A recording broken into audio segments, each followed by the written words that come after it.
Гостин во овој информативен блог во студиото на телевизија Нова е првиот човек на водовод и канализација Александар Атанасовски. Добар ден за вас. Ви благодарам што дојдовте во студиото на телевизија Нова, безбедно стигнавте? Да, безбедно, без проблеми. Исчистен е градот. Исчистен е градот. Да.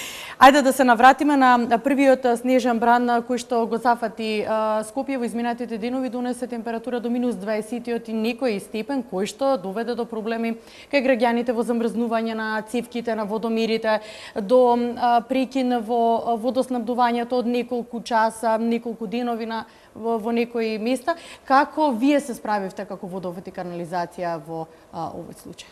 Најпрво благодарам за поканата, поздрав до гледачите. Ние како водовод и канализација немавме некои поголеми проблеми во изминатиот период во одржувањето и во испораката на водата до граѓаните. Се случуваа проблеми каде што инсталациите на самите граѓани кои се после водомер, односно после шахта, нивната приватна инсталација доаѓаше до замрзнување, до пукање, до попуштање. И имавме искрено многу телефонски повици од страна на граѓаните, иако е нивна инсталација, ние сепак испаѓавме, дававме сугестии, им укажувавме што треба да направат. Меѓутоа не можеме сега да постигнеме, бидејќи беа стотици и стотици повици.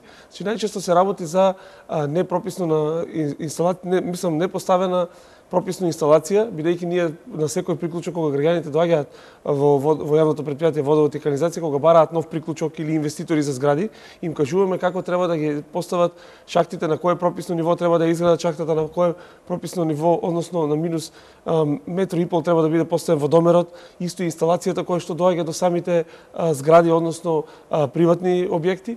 Доста граѓани не послушуваат во тој момент, ги поставаат на само пола метра, што се вика од нулта точка, и подоцна доаѓа до замрзнување на тие цевки и пукање. Тоа е клучниот проблем што го имаме видено исто и во стопанските субјекти, односно молови, исто така во згради. Значи, претежно замрзнуваат цевките во подрумските простори кај што не се изолирани. Ние препорачуваме на граѓаните да ги изолираат.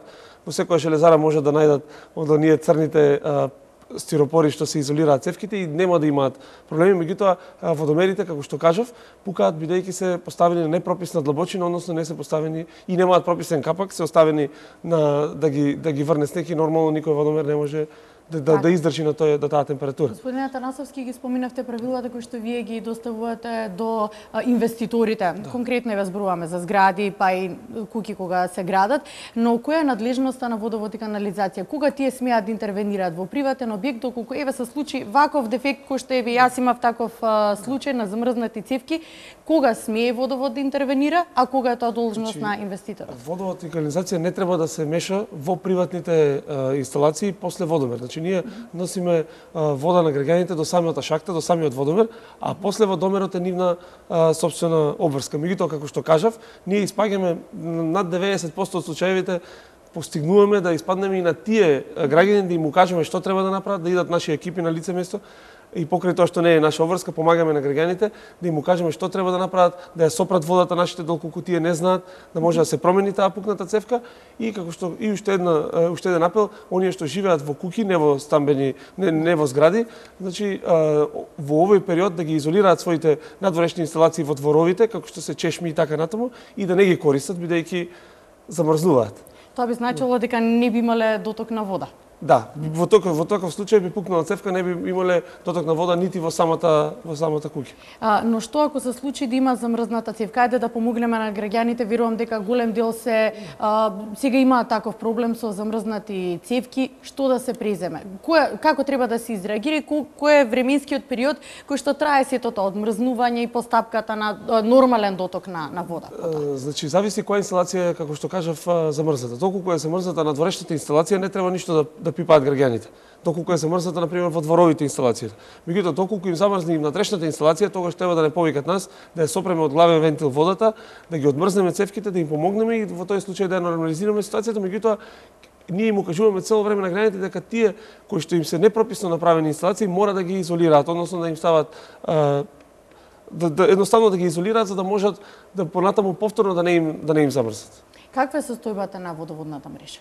состојбата на водоводната мрежа е стабилна, доаѓа до исто да го искористам моментот бидејќи најмногу критики трпиме од овој дел кај што е аеродром Ново Лисиче, се случуваше да нема вода, меѓутоа тоа не е поради наша вина. Иако најголемите критики ние ги трпиме, не е по наша вина бидејќи секаде кај што има огромни инвестиции на булевари, на стопански субјекти, а во овој случај така е општината аеродром и кисела вода, тука доаѓа до размрдување на земјиштето и тие цевки што се постари испукуваат. Да, некој граѓанин сега во истиот момент ќе каже зошто не ги промените сите тие цевки.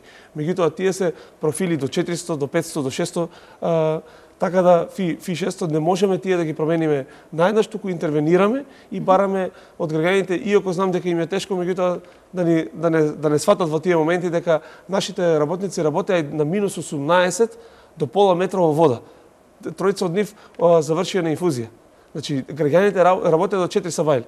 И тие работници работеа за сите граѓани да обезбедат вода за пиење. Значи, сакам да кажам, бараме едно разбирање од граѓаните, знам дека им е тешко кога нема вода, меѓутоа не сме останале повеќе од 20-21 час да нема вода, меѓутоа тие се 3-4 случаеви во последните 7-8 месеци. Така, станува збор за основната потреба за живот, се разбира водата. Ајде да се навратиме, споминавте дека и на минус 18 степени вашите работници работеле на оној прв наплив на снег и минус 20 и некој степен. Стигнали водовод до секој населено место? Колку сте мобилни? Еве и сега кога имаме голем снежен наплив, повторно стигате ли до секој населено место? Значи, ние имаме пунктови во секоја општина, по 2 пункта, по 3 пункта, така да во работно време до 16 часот, сите тие пунктови се мобилни, на терен стигнуваат секаде, а после 14 часот веќе доаѓаат дежурните екипи. Дежурно-информативниот центар си има своји екипи кои што оперираат од 14 часот до утре сабајле до 7:30 часот. Така да тие екипи се мобилни, не се толку бројни како што се пунктовите, меѓутоа се доволни за ситни интервенции доколку доаѓа до замрзнување на цевки, ситни интервенции. Доколку дојде до поголем дефект, тогаш дежурно-информативниот центар ги повикува пунктовите, без разлика колку е часот, дали е 1 часот на полнок, 3 сабајле, луѓето се повикуваат од пунктовите и испаѓаат на терен заедно со механизација и почнува да се работи секој еден дефект. Велите дека со екипи сте подготвени 24 часа, како што и ми кажавте, во распоредени, но до повисоките места стигате ли? Има места кои што си приградски населби, повисоки планински места, што е со тие доколку има дефект? Јавното претпријатие Водовод и канализација кај што оперира, бидејќи се случува да на доста места што се приградски населби не снабдуваме ние со вода. Јавното претпријатие не ги снабдува тие граѓани со вода, туку граѓаните се снабдуваат со локални извори, од локални извори се снабдуваат. Таму немаме обврска и не интервенираме во тие места. Меѓутоа може со задоволство да констатирам дека на сите места кај што ние оперираме како водовод и канализација постигнуваме и дури и во овие минусни температури. Господин Атанасовски, ме интересира вашиот одговор на следно. Приватни водоводжи советуваат дека во викендици приватни на планините, па дури и во домашните куќи да ја оставиме водата да тече во овој период од годината, кога имаме минусни температури и голем снег, за да не замрзнат цевките. Треба ли да ја оставиме водата да тече? Тоа никако не треба да се направи, бидејќи со тоа советување ги доведуваме граѓаните до енормно големи експлоатации на вода. Во тој случај водомерот врти, водомерот ќе си ја констатира таа. Сметката ќе си дојде? Да, сметката ќе си дојде голема и во тој случај водоводжијата не ви направил услуга, туку ви направил контрауслуга. Така што е советот, водата да се исклучи? Советот е како што кажав, значи надворешните инсталации да се стопираат, да не се користат во овој период, некаде таму до пролет никој не користи сега нити за наводнување, нити за пиење во двор, нити за миење на дворови. Значи, во овој период тие инсталации што се во дворовите да се пломбираат, да не се користат и кога ќе дојде пролет, тогаш да почнат кога ќе дојдат подобри температури, тогаш да се пуштат. Збориме само за надворешните инсталации што се во дворовите. Додека како што кажав, инсталациите кои што одат од шахта до стамбен објект, дали е куќа или зграда, доколку се на прописно место за копање, како што кажав, 1,5 метри, нема да имаат граѓаните никаков проблем нити за мрзнување.